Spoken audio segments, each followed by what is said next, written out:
no solo viven ahí internos, también familiares, empleados y otras gentes de otras dependencias. Así que cuando el director se ausentaba, bueno, me correspondía a mí por Ministerio de Ley estar al frente. Te hablo, pues quizá no había yo cumplido los 30 años cuando tenía esta responsabilidad. Más adelante me cambian a Puente Grande, Jalisco, donde me desempeño como subdirector técnico, subdirector jurídico, donde también soy nombrado director. En fin, son 10 años que estoy en diferentes responsabilidades en el sistema penitenciario federal. ¿En Puente Grande estuviste aproximadamente cuánto tiempo como director? En Puente Grande como director estuve poco menos de un año. Después fui enviado a la Ciudad de México con otra responsabilidad y después regreso como subdirector jurídico nuevamente. Muy bien. En Puente Grande, Jalisco, estuviste, entonces a ti te tocó estar o tener bajo tu vigilancia a Joaquín Archibaldo Guzmán Loera, el Chapo Guzmán. Digamos que en el 99, casi 2 años antes de la fuga, fui yo director de ese lugar. ¿Él cuándo cae preso al penal de Puente Grande? Él primero cuando lo detienen es trasladado a Almoloya. Esto, si mal no recuerdo, por ahí 93, 94, y posteriormente es trasladado a Puente Grande. De donde finalmente se escapa en el 2001. En el 2001, así es. O sea, 2 años después de que tú estuviste ahí. Sí, 2 años después de que fui director. Rafa, entonces tú tuviste contacto con este criminal que en este momento está ocupando las principales pues columnas de todos los medios de comunicación en el país, las principales horas de transmisión. Quisiera preguntarte algo que seguramente podrá ser hasta obvio si tú quieres, o posiblemente quisquilloso si tú así lo tomas. ¿Cómo es el Chapo? Bueno, mira, en principio habríamos que entender acerca de su personalidad respecto a sus, digamos, a su medio, a su gente. Él es una persona, por decirlo así, bonachona, que trata de ayudarle a la gente que es cercana a él, ¿verdad? Esto no quiere decir que sea sus actividades sean, digamos, muy positivas. Evidentemente sabemos a qué se dedica, ¿no? Pero digamos, hacia su gente él tiene un trato amable, y esto le genera pues un liderazgo importante que es muy evidente, ¿no? ¿Tú tuviste oportunidad de platicar con él? Sí, como no, en un par de ocasiones, digo, bueno, como con cualquier interno del Centro Federal, por ahí todos los internos, como un derecho cualquiera, tenían acceso a platicar con los funcionarios de los centros, ¿no? Hay un sistema de peticiones, se le llamaba así, que estaba perfectamente protocolizado, a través del cual ellos solicitaban hablar con el médico, con el psicólogo, con el director, con el subdirector, depende del tema que quisieran tratar. Y bueno, en aquella ocasión, al menos un par de veces platicamos con él. Durante el año que tú estuviste como director de este penal de Puente Grande, Jalisco, que finalmente en el 2001 fue donde se fuga por primera vez el Chapo Guzmán, ¿cuál era la vigilancia que se tenía hacia él? Mira, son centros de alta seguridad, es un modelo francés, con unos protocolos muy estrictos y con unos sistemas electrónicos también muy adelantados, y como a todos los internos tienen, digamos, una vigilancia muy estrecha. Además, hay un seguimiento permanente de todos los internos. Hay algunos principios que rigen en los centros federales, donde, bueno, vamos a imaginarnos una prisión normal, primero, para tener una idea, donde en una prisión normal lo habitual es que todos los internos conviven con todos los internos. En un centro federal no sucede esto. En un centro federal, que puede ser Almoloya, Puente Grande, Matamoros o todos los que hay ahora, uno de los principios básicos es que debe haber una división interna. En esta división, que se establece por módulos, por secciones, normalmente lo que sucede es que se forman pequeños grupos que son los que conviven, de tal forma que no puedes tener, digamos, juntos, no va a suceder que tengas más allá de 30 o 40 internos, quizás 50, dependiendo del módulo, ¿no? Pero no vas a tener 200, 300, 500 o 1000 como puede suceder en una penitenciaria normal. Esto nos permite tener un número reducido, permite un manejo mucho mejor en términos terapéuticos y en términos también de seguridad, ¿verdad? Entonces, esto también facilita la vigilancia sobre todos ellos. Y hay otro principio básico de los centros federales, que todos los internos, absolutamente todos, esto es importante marcarlo porque no hay excepciones, todos tienen que cumplir determinados horarios. Cada día de cada interno está perfectamente organizado de tal forma que no tengan espacios muertos, no tengan espacios de ocio.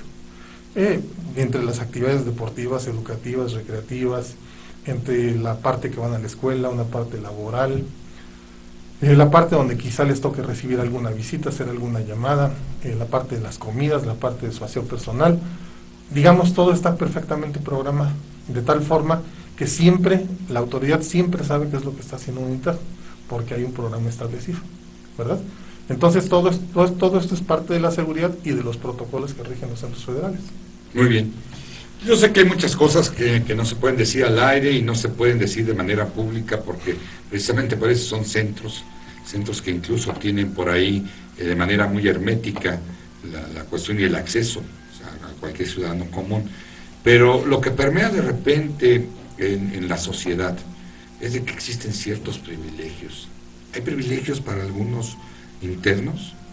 Mira, creo que esa es una cuestión que de pronto permea en la comunidad, porque la comunidad lo que conoce normalmente son los centros comunes, digamos, las cárceles municipales, estatales, de cualquier parte del país, los que por tradición tienen una problemática tremenda, ¿no? De hacinamiento, de corrupción, y de muchos problemas que hay a su interior.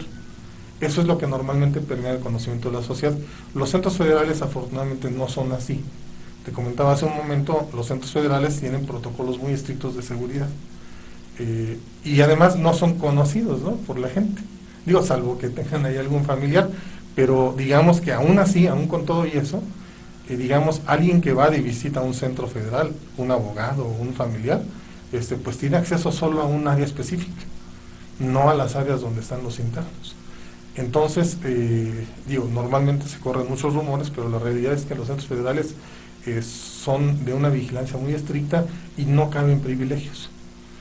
Obviamente yo me tocaba la oportunidad de platicarlo cuando conversamos con alguna persona que le interesaba el tema, y yo les decía, hay que recordar algo, o hay que tener presente algo muy importante.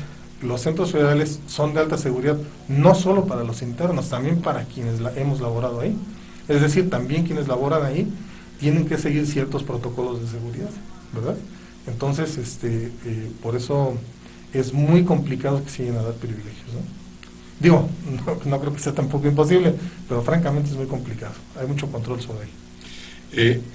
Maestro, estamos hablando con el maestro Rafael Dorantes Paz, exdirector del penal de Puente Grande en Jalisco, precisamente donde se fugó por primera vez el Chapo Guzmán en el año del 2001. Otra pregunta que quisiéramos hacer. Hace un momento señalabas, maestro, que hay corrupción de repente en algunos centros municipales o estatales. Y si hay esos protocolos de seguridad, la pregunta es obvia. ¿Por qué se ha fugado, en este caso 2 veces? Por decirte algo, el Chapo Guzmán. Claro, digo, evidentemente, para empezar, no es un delincuente común. Es lo primero que tenemos que tener muy claro. O era la persona más buscada, incluso el presidente Obama, presidente de los Estados Unidos, había declarado en algún momento que después de la muerte de Osama era el delincuente mayor buscado en el mundo. Así es. Entonces, evidentemente estamos hablando de algo, de una dimensión muy importante.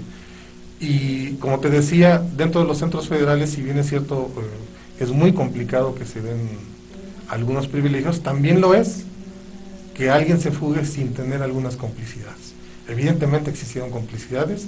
¿De quién? Bueno, pues ya le tocará, o le toca a la PGR en este caso, hacer las investigaciones. Lo han estado haciendo.